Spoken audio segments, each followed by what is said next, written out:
अस्सलाम वालेकुम नाज़रीन, आप देख रहे हैं जानिसार न्यूज़ मालेगांव। जानिसार न्यूज़ मालेगांव में आपका स्वागत है।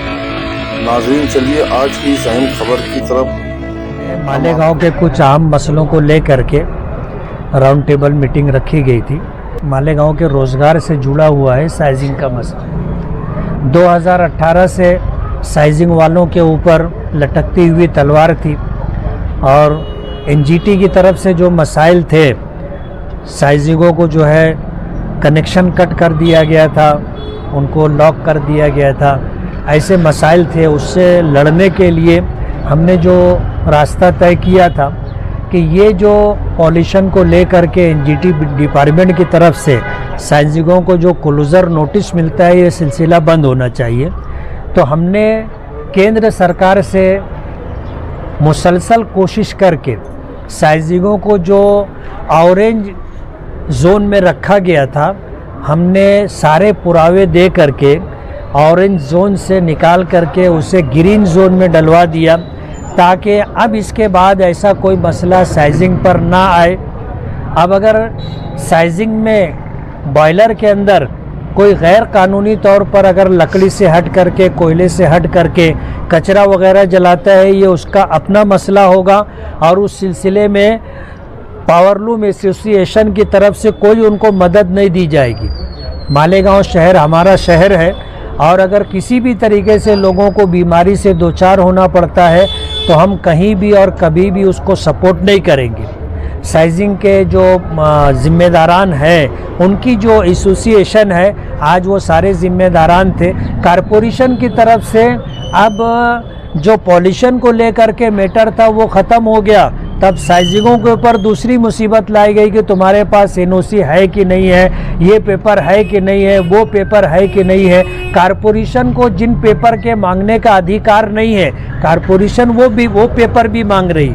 इसलिए हमने बैठ करके कारपोरेशन का जो अधिकार है कि बांध काम का एनओसी चाहिए, अगर है तो बात ख़त्म हो जाती है, नहीं है तो उसे किस तरह एनओसी दिया जा सकता है, इस सिलसिले में कारपोरेशन अपनी जिम्मेदारी पूरी करे।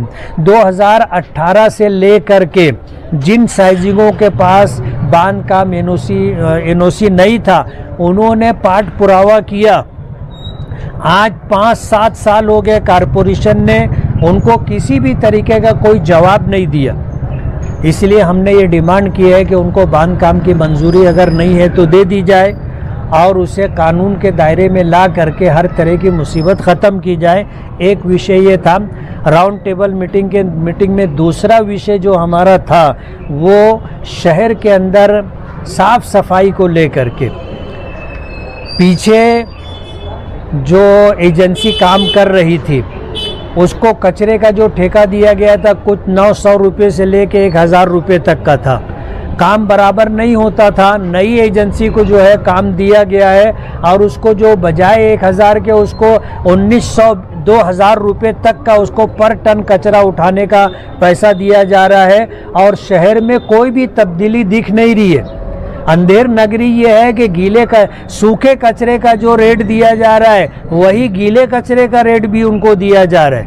कितनी गाड़ियां लगानी थी और क्या क्या पोकलैंड बोलो, इसी तरह जो है दीगर मशीनें बोलो, साफ़ सफाई के लिए कचरे उठा के जहाँ डाले जाए वहाँ उनको क्या सब पूरा इंतज़ाम करके देना है, कुछ भी देखा नहीं जा रहा है और सारी जो है मिली भगत के साथ अंधेर नगरी चल रही है।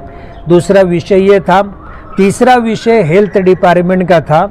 उसमें ख़ास तौर पर हारून अंसारी हॉस्पिटल के अंदर जो सुविधा मिलनी चाहिए वो सुविधा नहीं मिल रही है। वहाँ डिलीवरी के जो भी केसेस जाते हैं उन्हें उठा करके सिविल रेफ़र कर दिया जाता है।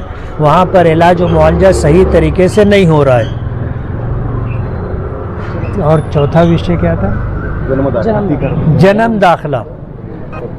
जन्म दाखिला जो आज शहर के ऊपर एक बहुत बड़ी मुसीबत की शक्ल में है।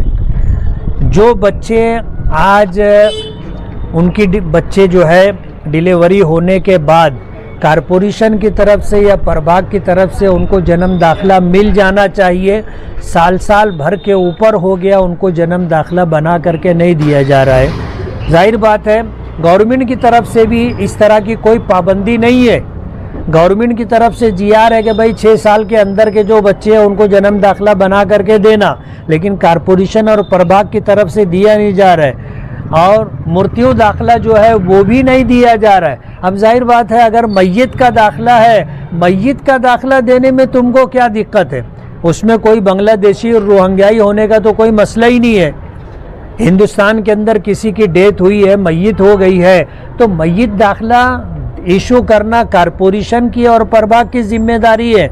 उनको मृत्यु दाखिला भी बना करके नहीं दिया जा रहा है। तो ये जो इस तरह के इशूज़ थे उस पर हमने राउंड टेबल मीटिंग रखी थी।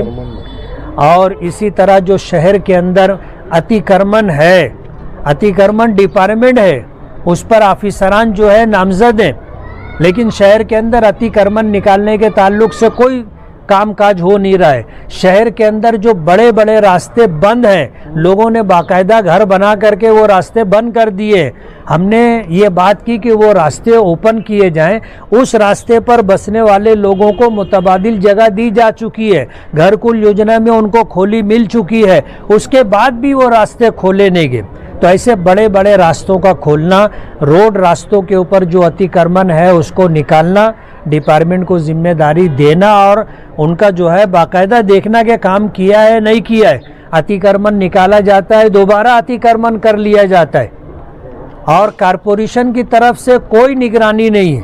होना ये चाहिए कि दोबारा अगर अतिक्रमण हो तो सारा सामान जमा हो जाना चाहिए और होना ये चाहिए कि ऐसा करने वालों के ऊपर जो है जो खर्चा आता है वो जुर्माना उनके ऊपर डालना चाहिए, तो ही अतिक्रमण का कोई फ़ायदा होगा और शहर के रोड रास्ते कुशादा होंगे। बजट के ताल्लुक आने वाले समय पे बजट के लिए बात बजट के ताल्लुक से अभी हमने ये कहा कि पूरे शहर में किनारे के जो कच्चे इलाके हैं, जहाँ रोड नहीं है, जहाँ गटर नहीं है, जहाँ पानी की पाइपलाइन नहीं है, दीगर मूलभूत सुविधा नहीं है, उनको अव्वलियत और तरजीह देना।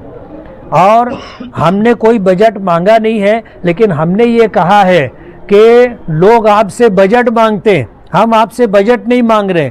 जहां काम होगा काम हम सुझाएंगे, कारपोरेशन वहां पर काम करवा के दे, ऐसी हमारी डिमांड है। डॉक्टर साहब, विषय ऐसा था कि अभी जो है आगे ईद मिलादुन नबी है और सल्लल्लाहु अलैहि वसल्लम, और आगे जो उसी के साथ गणपति विसर्जन का भी प्रोग्राम है। तो शहर में जो बड़े बड़े रास्ते आज जहां काम काज हो रहा है, 1.5 महीना पहले हमने कारपोरेशन में कमिश्नर से ये डिमांड की है कि रिलेटेड डिपार्टमेंट को ये जिम्मेदारी देना कि 12 वफात का जुलूस निकले, गणपति विसर्जन का जुलूस निकले, उससे पहले ये सारे रास्ते मुकम्मल होने चाहिए। ईद मिलादुन नबी को 1500 साल मुकम्मल हो रहे हैं और इस साल ईद मिलादुन नबी पिछले सालों के मुकाबले में बहुत ज़्यादा एहतमाम के साथ मनाया जाएगा। लाइटिंग कहो, आराइश कहो, ये सारे काम होंगे। कारपोरेशन अपनी जिम्मेदारी पूरी करे। सर, स्वच्छता के लिए आपने डॉक्टर साहब ने बात की, स्पॉट पे जाके आर्टिस्ट के हिसाब से काम नहीं हो रहा है, तो कल स्पॉट पे जाके आप कुछ वेरीफाई करेंगे वगैरह, क्या क्या है उस बारे में कुछ नहीं। हमारा आज जो विषय स्वच्छता के ताल्लुक से आया, उस पर सॉलिड वेस्ट मैनेजमेंट के ताल्लुक से जो क्वेश्चन था कि जो नया टेंडर गया है उसमें जो टर्म और कंडीशन है, उस टर्म कंडीशन के अनुसार हमने उससे व्हीकल्स और इक्विपमेंट्स लिए है क्या नहीं, और अगर लिए है तो वो टर्म कंडीशन के एतबार से वो उनकी फिटनेस और उनका जो है आरटीओ से जो एनओसी वगैरह मिलता है और जो उनके दीगर जो परमिशंस रहते हैं वो पूरे है या नहीं है, ये हमको आप लोग बताओ।